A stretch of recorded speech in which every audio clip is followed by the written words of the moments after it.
The main point about learning and embedding these concepts to my mind, creating a catalog library for myself that will be useful, and putting it out there, coding in public, just in case anybody else is struggling with the same things that I might be struggling.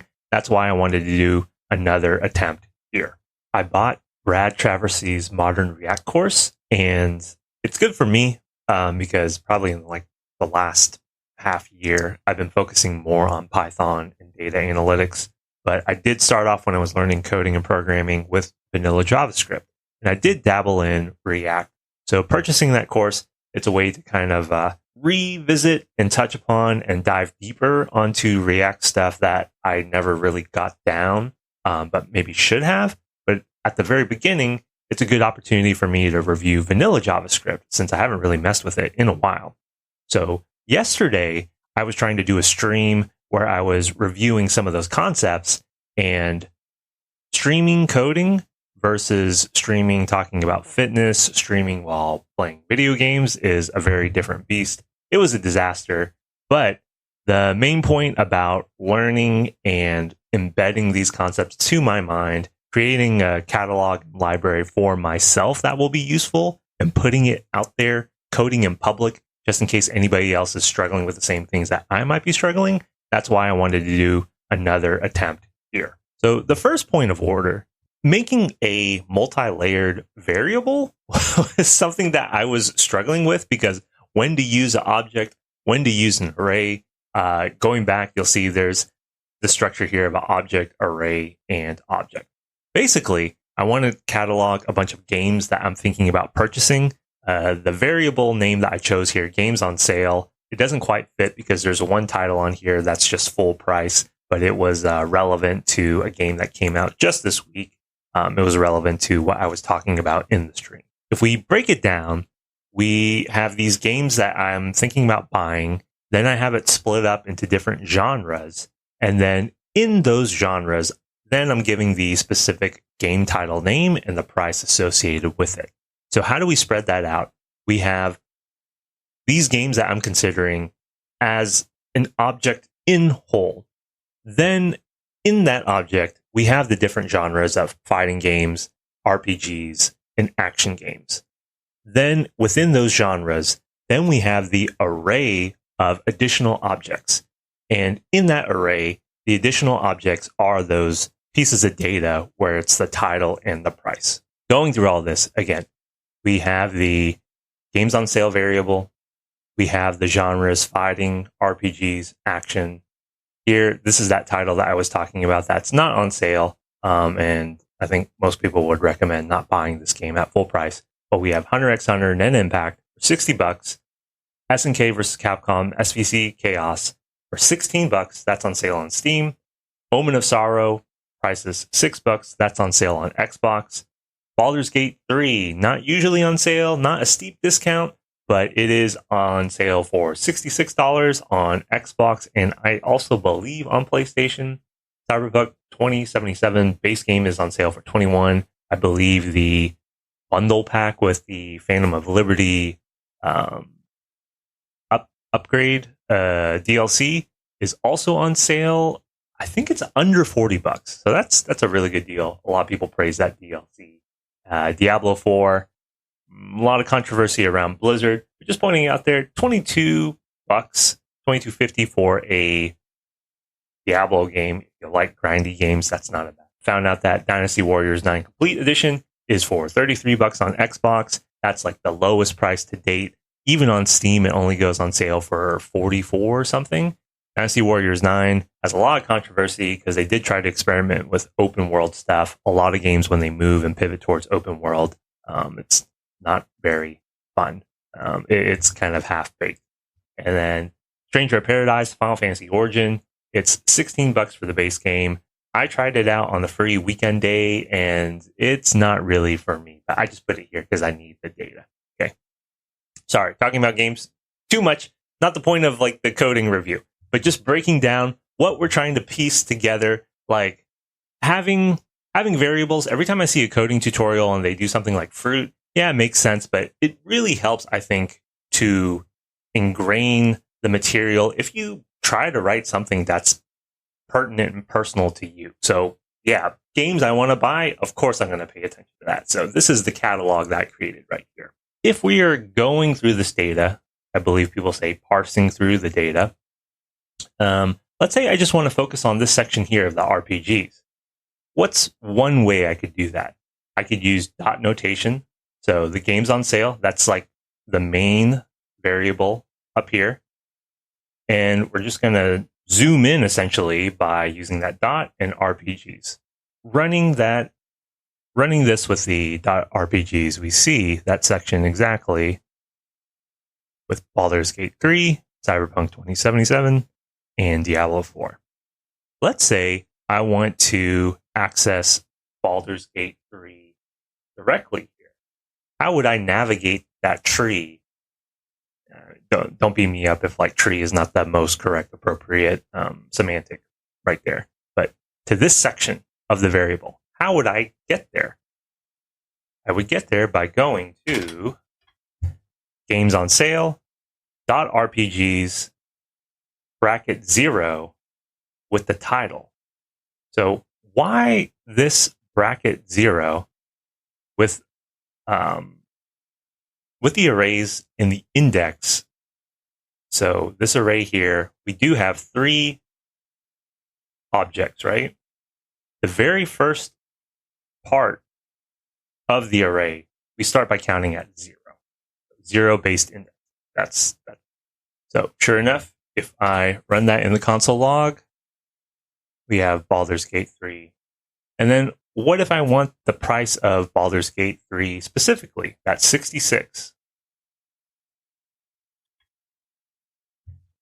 Right here, console.log. We're doing the console log, so it pops up in the console. Okay. Games on sale, .rpgs. Again, that 0 index in the array, .price. And when we run that, sure enough, we have 66 down there.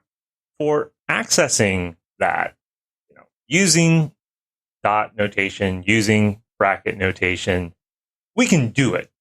But practicing just to practice that and thinking of how to tie it into something more practical, like this wouldn't work, because even though I have some information here, you can imagine that an actual database is going to have way more information. Okay. And not only is it going to have way more information, if I'm going to access it in the way that I showed before, that means that I have to know the database frontwards and backwards. I have to already know where that is, so then I can access and traverse it. Like if you have a huge amount of data, you're going to have to look through, but you're not going to know where to look exactly, right? So first of all, to make things easier, because if we don't really care about these genre splits, in other instances, depending on what you need to do, maybe the genre is really, really important. But if we're focusing on games on sale, I just really want to know the title and the price, right? So if I'm going to do that, let's create a new array. If we want one big array, we can come up with a more creative title, but just I'm calling it all games here. Using these 3 dots, spread operator, rest. I think in this case it's called the spread operator. These 3 dots allows us to make a copy of that material without changing the original material. Changing the original source is going to cause a lot of conflict and headache later. But we're taking those 3 different genres from before, and we are essentially smooshing it all into one big thing. If I console log all games,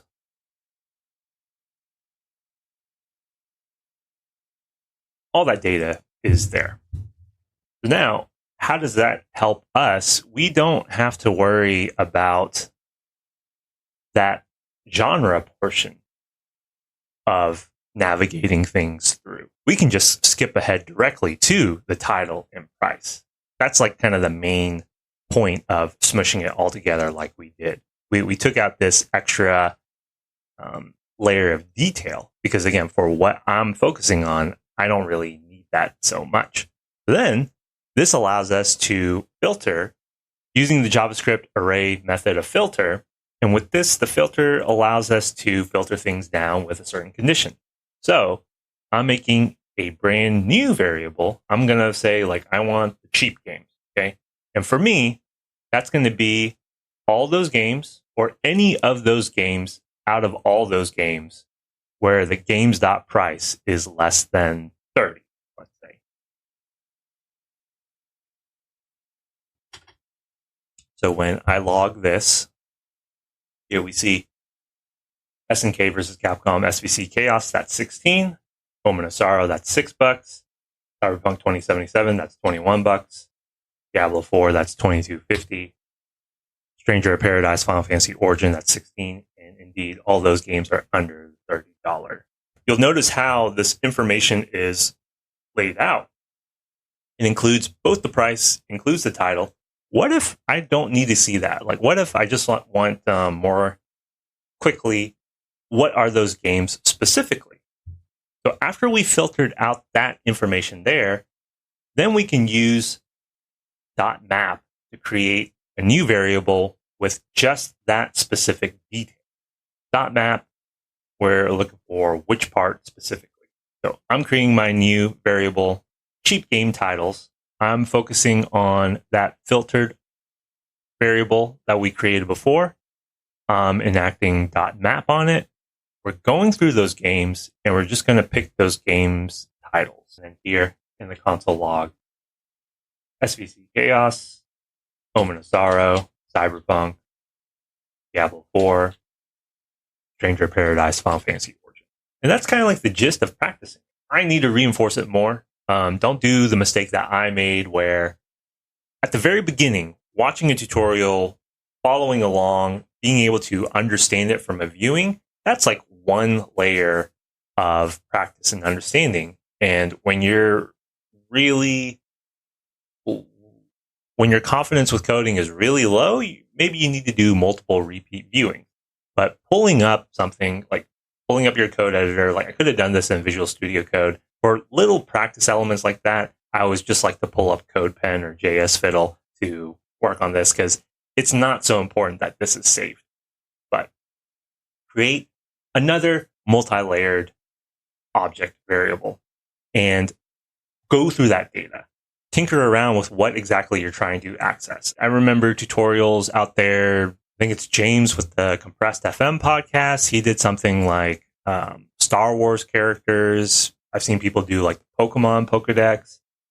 Doesn't have to be video game related. Just make sure that the information's pertinent to you and practice going through those motions. I think one detriment to me is I haven't touched this in a while, so the muscle memory has been lacking, but I don't think it will be so difficult for me to like really get down again. Like I'll probably practice this just a few more times and